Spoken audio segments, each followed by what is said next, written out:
नमस्कार, मैं हूं रजनी कौर, न्यूज अफेयर 24 से मैं आपका स्वागत करती हूं। इस समय मेवाड़ की एक ऐसी शख्सियत से मैं आपको मिलाने जा रही हूं जो किसी पहचान की मोहताज नहीं है। मैं आपको मिलवाने जा रही हूं डॉक्टर अजय मुर्डिया से। नमस्कार सर, मैं आपका चैनल में स्वागत करती हूँ। नमस्कार। आप किसी भी पहचान के मोहताज नहीं हैं। आपने इनफर्टिलिटी क्षेत्र में जिस तरीके से कार्य किया है उसे बताने की आवश्यकता मुझे नहीं है। आपने निसंतान दंपतियों के लिए जो कार्य किया है अपने जीवन में, उसका योगदान बताना मेरे लिए शब्दों में थोड़ा मुश्किल है।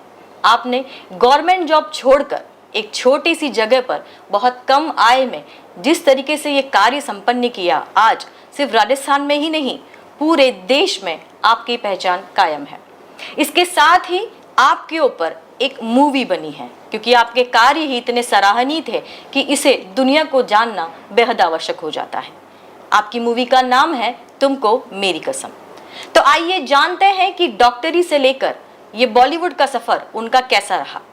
तो सर, मेरा आपका सबसे पहला जो सवाल है, आप डॉक्टर के पद से जो बॉलीवुड में आपने जंप मारा, वो सफर आपका कैसा रहा? एक्चुअली क्या है कि 1978 में मेरा एक पेपर पब्लिश हुआ था लेंसेट नाम की जर्नल में, और लकीली उस जर्नल में जो फर्स्ट टेस्ट ट्यूब बेबी हुई थी लुइस ब्राउन लंदन में जी। उनका भी एक आर्टिकल था। तो तब से लगा कि हमको टेस्ट ट्यूब बेबी के बारे में कुछ करना चाहिए और कुछ इनफर्टिलिटी का। बेसिकली मैं तो पैथोलॉजिस्ट हूँ, इनफर्टिलिटी का काम जो है अमूमन गायनेकोलॉजिस्ट का होता है। पर ऐसा था कि यहाँ पे हमारे दोस्त एक सज्जन थे वो, और ऐसे समाज में ऐसा आपने देखा भी होगा कि जनरली निसंतानता के लिए लोग औरतों को आगे कर दिया करते थे कि डॉक्टर साहब इनकी जांच करो आप। जी जी। तो आदमी अक्सर एक शादी दो शादी कर लिया करते थे पर अपनी जांच नहीं कराते थे, क्योंकि ईगो बहुत हाई हुआ करता था उनका।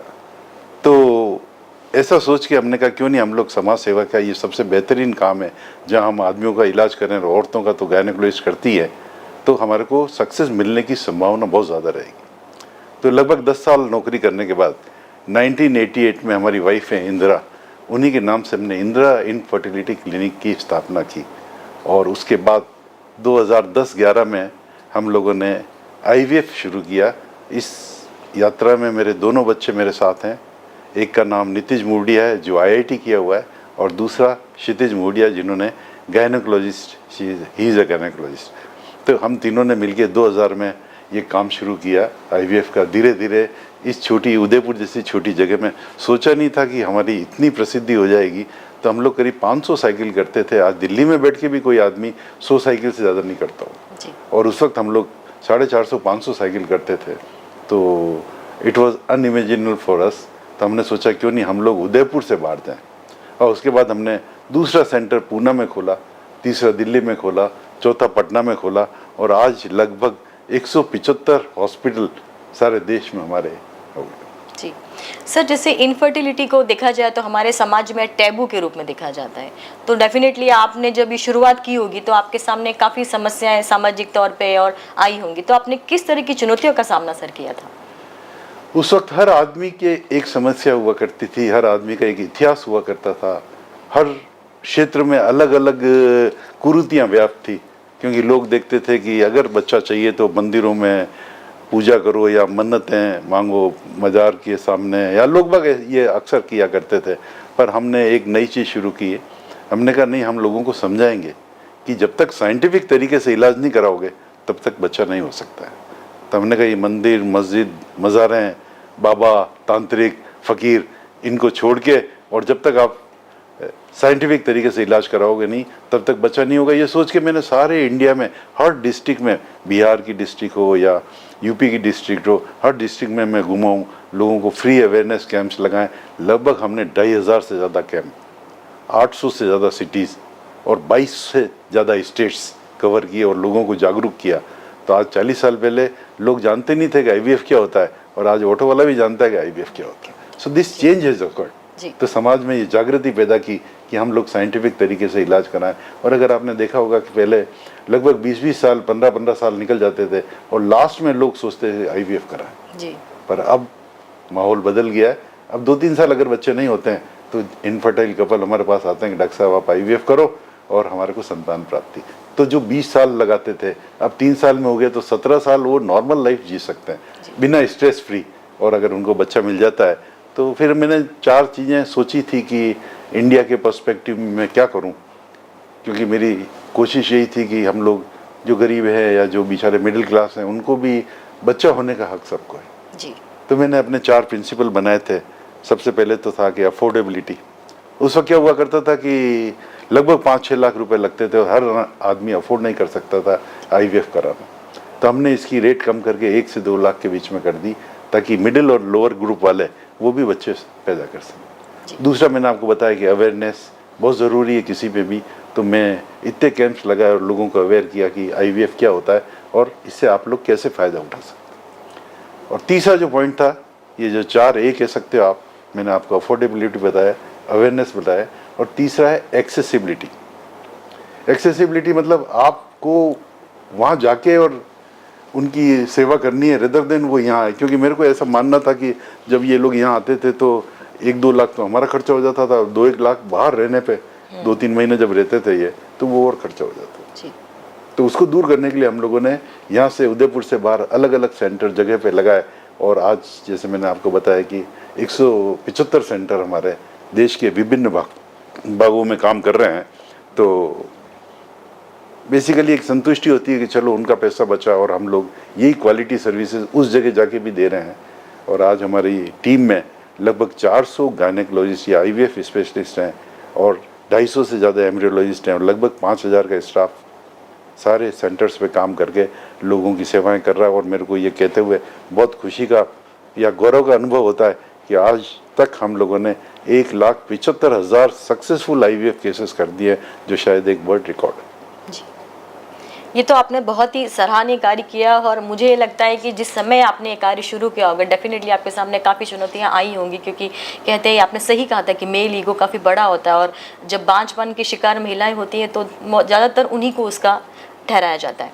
इसी संबंध में एक सवाल मेरा आपसे है कि आपके IVF का नाम है सर इंदिरा IVF, जाके आपकी धर्मपत्नी के नाम पर है, तो उनका आपके साथ में क्या सहयोग रहा और वो आपकी क्या प्रेरणा बनी है? लगभग 45 साल हम लोगों ने साथ बिताए हैं और शायद ही कोई ऐसा दिन होगा जब हम लोग साथ नहीं हो, क्योंकि मेरा काम करने की जगह भी यही थी, रहने की जगह भी इसी मकान में थी। तो हम लोग लगभग 45 साल, तो कभी कभी वाइफ बोलती भी थी कि हम लोग 4 जन्मों के बराबर एक जन्म में रह लिए। पर किस्मत खराब थी कि उनको 3 साल पहले कैंसर हुआ और कैंसर से हम लोग बचा नहीं पाए और 12 फरवरी 24 में इनकी डेथ हो गई। तो मैं सोच रहा था कि इनको हम कैसे श्रद्धांजलि दें। तो समाज सेवा के तो दूसरे काम ही हैं। हम लोग जैसे 24 तारीख को अभी 25,000 बच्चों का खाना कर रहे हैं, या कहीं हमने ऑडिटोरियम बनाया, इंदिरा ऑडिटोरियम, या पर मैंने एक लास्ट मार्च की बात है, सबने कहा कि साहब इनकी एक बर्थडे है 26 मार्च को, उनका कोई प्रोग्राम आपको करना चाहिए। तो उस वक्त अनूप जलोटा जी आए थे, हमने एक भजन संध्या की और अनूप जलोटा जी ने उस वक्त कहा था स्टेज से कि डॉक्टर साहब आप इनके ऊपर फिल्म क्यों नहीं बनाते। और उस वक्त फिल्मों का आइडिया आया। हमारा कोई रोल नहीं है, मतलब डॉक्टर जाके फिल्मों में कुछ अजीब सा लगता है, पर हमने फिर फिल्मों की तरफ रुख किया और ये दोनों जो IVF वाला बिजनेस है या IVF वाला जो काम है, ये हमने अपने बच्चों को सौंप दिया और अब हम लोग पिक्चर के लिए तरफ चले गए हैं। और मेरी पहली पिक्चर जो आपने बताया, तुमको मेरी कसम, ये डेडिकेटेड है इंदिरा जी को। और बाकी हम लोग 5-6 पिक्चरें और है, वो भी हर महीने रिलीज़ होगी, आपको देखने में मज़ा आएगा। और ये भी इतनी साफ़ सुथरी मूवी है कि आप सारी फैमिली के साथ देख सकते हो और आप इंजॉय कर सकते हो। और ये एक फिल्म जगत में मैं सोच रहा हूँ कि ये मील का पत्थर साबित होगी ये मूवी। बॉलीवुड में आपने जैसे कदम रखा है और आज ही आपकी मूवी रिलीज़ होने वाली है, थिएटर्स में आज रिलीज़ होने वाली है 21 मार्च को। तो जैसे कि आपने बताया कि एक पारिवारिक मूवी है, मैं जानना चाहूँगी इसमें स्टार कास्ट कौन है और उनको जो आपने कास्टिंग की, क्या वो आपका चुनाव था? ये डायरेक्टर और प्रोड्यूसर, मैं प्रोड्यूसर जी और वो डायरेक्टर हैं विक्रम भट्ट जी। विक्रम भट्ट का चुनाव मेरा था, मैंने विक्रम भट्ट को चुना और फिर हम दोनों ने मिलके और दूसरी स्टार कास्ट को चुना, जिसमें अनुपम खेर मेरे इस एज का जो रोल है वो अनुपम खेर कर रहे हैं, बट यंगर एज का जो है वो इशफाक सिंह कर रहे हैं। और इंदिरा जी का जो रोल है वो अदा शर्मा कर रही है। और इसमें एक कोर्ट रूम ड्रामा भी डाला है हम लोगों ने, जिसमें ईशा देओल जो है वो हमारी वकील बनी है और सुशांत सिंह है जो पब्लिक प्रोसिक्यूटर बने हैं। तो ये आप देखो, आपको बहुत अच्छा लगेगा। इस तरह की पिक्चर, नीट एंड क्लीन, साफ सुथरी, इंटेंस लव स्टोरी, बट बिना एक दूसरे को टच किए हुए। तो ऐसी पिक्चरें आज तक शायद आई नहीं है, आपको देखोगे तो बहुत मजा आएगा। जी, हमारे समाज को इस तरह की मूवियों की बहुत सख्त ज़रूरत है। जिस तरह के समाज में अभी हम रह रहे हैं और जिस तरह का बॉलीवुड अभी हमें मूवीज़ दिखा रहा है, हॉलीवुड से थोड़ा सा इन्फ्लुएंस होकर, तो आपकी ये मूवी डेफिनेटली पारिवारिक है। जितने भी लोगों ने देखी है डेफिनेटली हम भी ज़रूर देखने के लिए जाएंगे। तो सर आप ये बताइए कि जैसे कि आपने मूवी बनाई है और अभी तक इसमें जो कास्टिंग हुई है वो मुंबई से हुई है, आपने कहा आप फ्यूचर में भी इसी में रहना चाहते हैं, तो उदयपुर के जो कलाकार हैं क्या उनको भी इसमें जगह मिलेगी सर? मैंने उदयपुर के कलाकारों को लेके एक और पिक्चर बनाई है 13 की, वो भी ऑलमोस्ट कंप्लीट है। शायद मई में हम लोग इसको रिलीज़ करेंगे।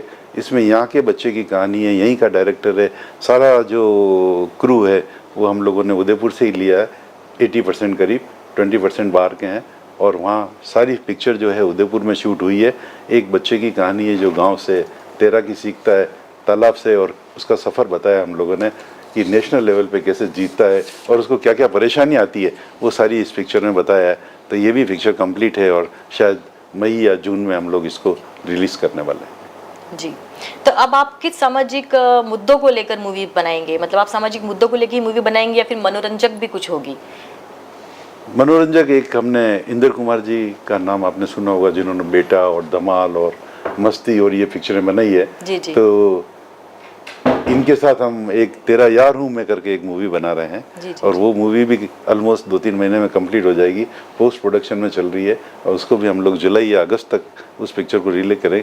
ये बिल्कुल कॉमेडी मूवी है। तो मैंने डिफरेंट जोन्स लिए हैं, कॉमेडी का जोन है या लव स्टोरी है, या ये तो कोशिश समाज में ये है कि मैं कुछ चेंज कर पाऊँ और लोगों को बता पाऊँ कि बिना वेलगरिटी या गंदगी बताए हुए भी अच्छी पिक्चर बनाई जा सकती है। तो मेरा एक ये कोशिश रहेगी। और अब जब मैं आया हूँ तो टारगेट यही है कि ज़्यादा से ज़्यादा पिक्चरें बनाऊँ और समाज को बदलने की कोशिश करूँ, क्योंकि ये जो एक मीडिया है ये मेरे को बहुत इफेक्टिव मीडिया लगता है जहाँ आप समाज को चेंज कर सकते हो। और मेरी ये कोशिश ही रहेगी कि साल में 5-7 पिक्चरें मैं ऐसी दूँ जहाँ लोगों पे इम्पेक्ट हो और लोगों की सोच बदले।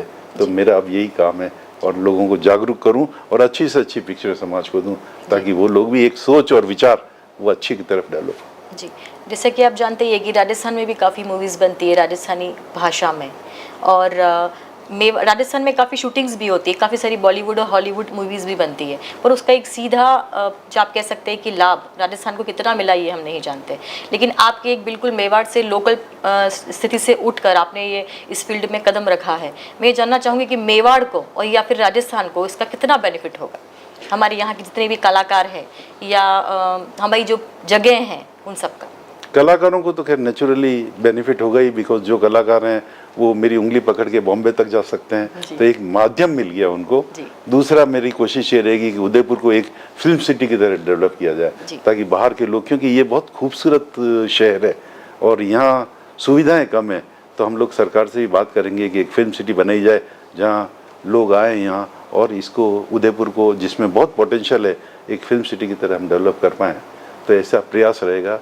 अब देखते हैं कितने सफल होते हैं इस चीज़ में, पर शुरुआत तो हमने कर दी है। जी, लोग बॉलीवुड जाते हैं, मुंबई जाते हैं अपने सपने पूरे करने के लिए, आप मुंबई को यहाँ ले आए। ये सफ़र आपका काफ़ी रोमांचक रहा होगा। तो पहला तो ये कि रोमांचक कितना रहा, और दूसरा ये कि आपको ज़्यादा बेहतर उदयपुर में लगता है या मुंबई आपको ज़्यादा पसंद है? नहीं, मेरी जिद है कि मैं उदयपुर को ही नेशनल लेवल पे चमकाऊं, और यही सोच के मैंने IVF शुरू किया था। तो मेरे को शुरू में लोगों ने कहा कि उदयपुर बहुत छोटी जगह है, यहाँ कौन आएगा तुम्हारे पास, पर मेरी जिद थी नहीं कि हमको उदयपुर को विश्व के नक्शे पर लाना है।